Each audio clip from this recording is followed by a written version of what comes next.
When you think of classic video games, what do you think of? Tetris, Mario, maybe something newer? Halo, Portal, possibly whatever could be in your head. One that on this day is 10 years old. The legendary sandbox game, Minecraft.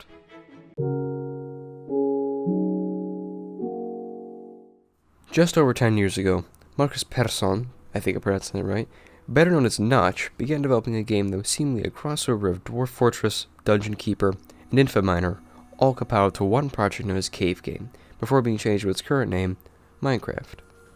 Its first public releases were extremely bare bones, the earliest public build being a world made of two types of blocks and the player being able to destroy any block or place cobblestone. That was it. The second public build added NPCs that walked around randomly across the map. Updates following these remained essentially the same until C0011A came around, introducing an FPS counter and a way to pause the game by pressing escape. The update immediately following this one added a menu to allow the player to generate, save, or load a level, and added an infinite ocean replacing the void in previous versions. But I also note that my FPS is about 4,000 in this recording.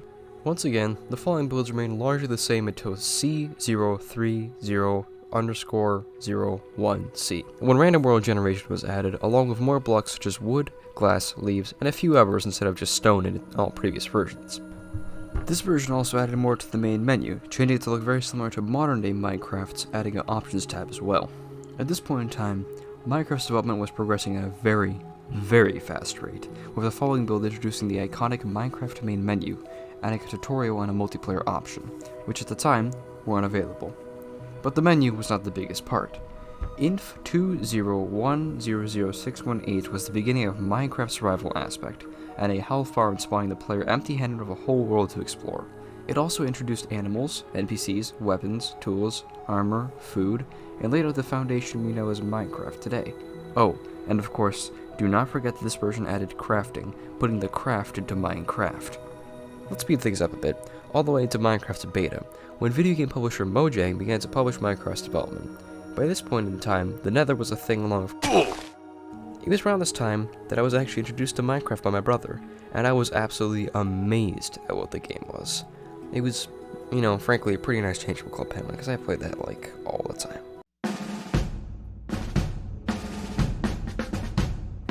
The year 2011 was a very monumental time for Minecraft, being the year the beta would be concluded and the official release of Minecraft would occur. The beta phase of Minecraft arguably added the most stuff in any time period of the game, that being, here comes a very, very long list.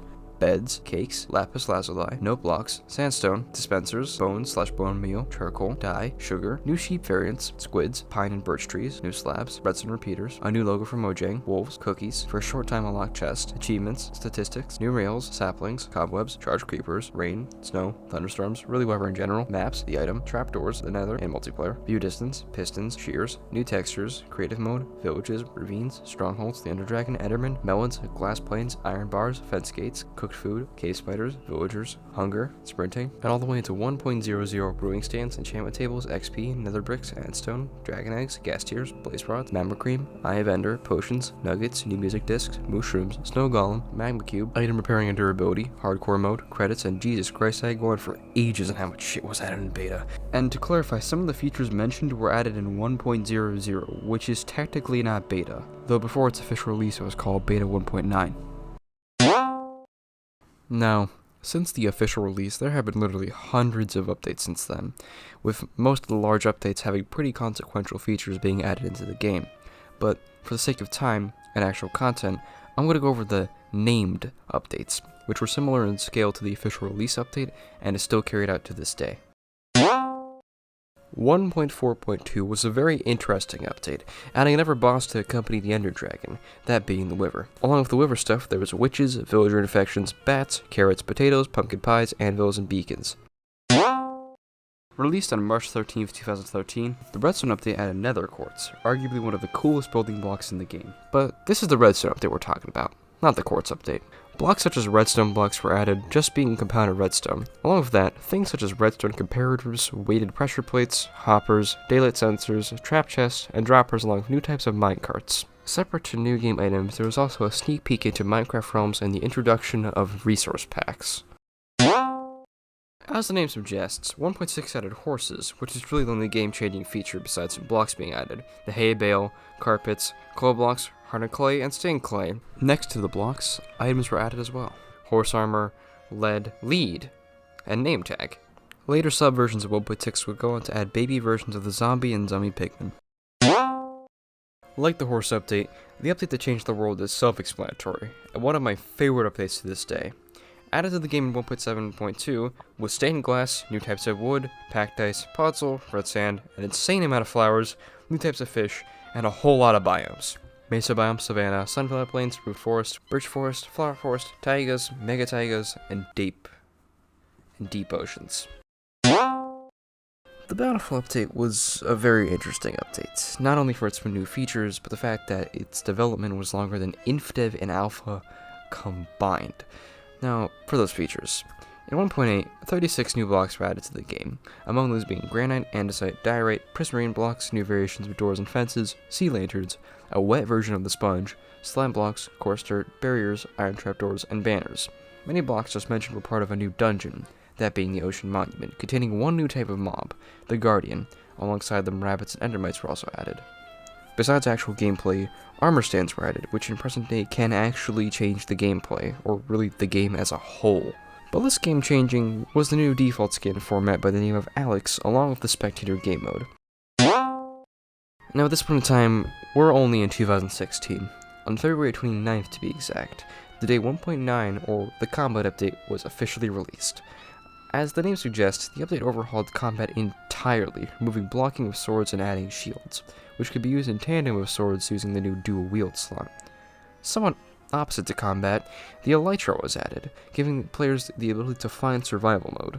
The Elytra was, and still only is, obtainable in the end, which was the focus of the update, adding the ability to refight the Ender Dragon. Besides the dragon, Infinite Island Generation was also added to the end, allowing players to find end cities, which could wield elytras and shulkers, a new mob part of crafting a shulker box, that being transportable storage.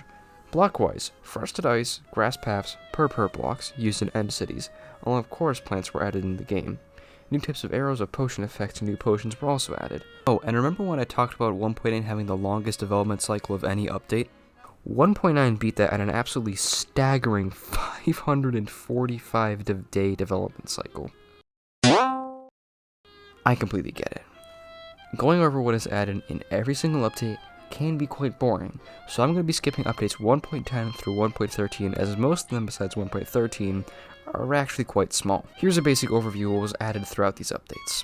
Structure blocks, magma blocks, neverwort blocks, new nether bricks, fossil and bone blocks, polar bears, strays, husks, auto jump, observers, shulker boxes, new spawn eggs, totem of undying, illagers, llamas, woodland mansions, concrete, glazed terracotta, parrots, narrator, crafting recipe book, hints and in-game tutorials, kelp, sea pickles, stripped logs, turtles, fish, buckets, phantoms, tridents, dolphins, drowned, coral, conduits, new arrows, new biomes, new dungeons, new enchantments, and holy crap, there is way too much to cover. Just a couple of weeks ago from the day this video was uploaded, Mojang released Minecraft 1.14, the Village and Pillage update. In this update, the primary focus was overhauling the villager system, adding blocks and professions to make them much more interactive, and redesigning their shit homes. However, all the niceties will not be the only thing, with illager raids being added to the game, providing a very interesting and fun way to interact with villagers and the environment. Besides the village overhaul, most of the textures in the game were overhauled as well, bringing a fresh and exciting look to Minecraft. I'm so sorry if I bored you with the history. While myself and millions of hours are preparing to celebrate Minecraft for no matter how long we've played it, whether that be 1, 5, or even 10 years, Mojang is about to as well. In fact, they have already. The Minecraft website is full of 10-year festivities, with maps, skins, among other stuff, along with 2 yet-to-be-revealed announcements. Steve for Smash. It is so cool. As stated in the beginning of this video, Minecraft is 10 years old today, marking the anniversary of one of the largest impacts in video games as a whole, creating one of the largest player bases in the world, millions of player creations, and fun for generations. I have such happy memories of playing this game when I was younger, loving the iconic tracks, building cities. I remember it all. I remember the very first server I ever played on, that one being one of the largest in its time, now to be faded out of history entirely. I even remember my very first map ever, where I built a clay house and flooded it with lava because I was a very stupid child. I remember that map, and I remember the map after that, it goes on and on forever. It's only been recently that I've gone back into the game and have enjoyed it more than ever, with new and old friends alike. Some people might know the iconic Minecraft track, Mice on Venus. What used to bring me calmness and happiness and such brings me literal tears of joy now. It's amazing. I've just played this game so long, and I've known it for so long, and I've lived with this stuff for this long too, that it's become a part of me. Minecraft has certainly been such a positive effect on not only my own life, but millions of others' lives. And as I get older, I realize younger generations should experience what we did. I know, it sounds tacky as hell, but seriously, what's the difference between Minecraft and Fortnite? Minecraft had love put into it, not only by its developers, but its fans. It is responsible for so much good in the world, and that should never be forgotten, especially on the 10th anniversary of one of the greatest games ever, Minecraft.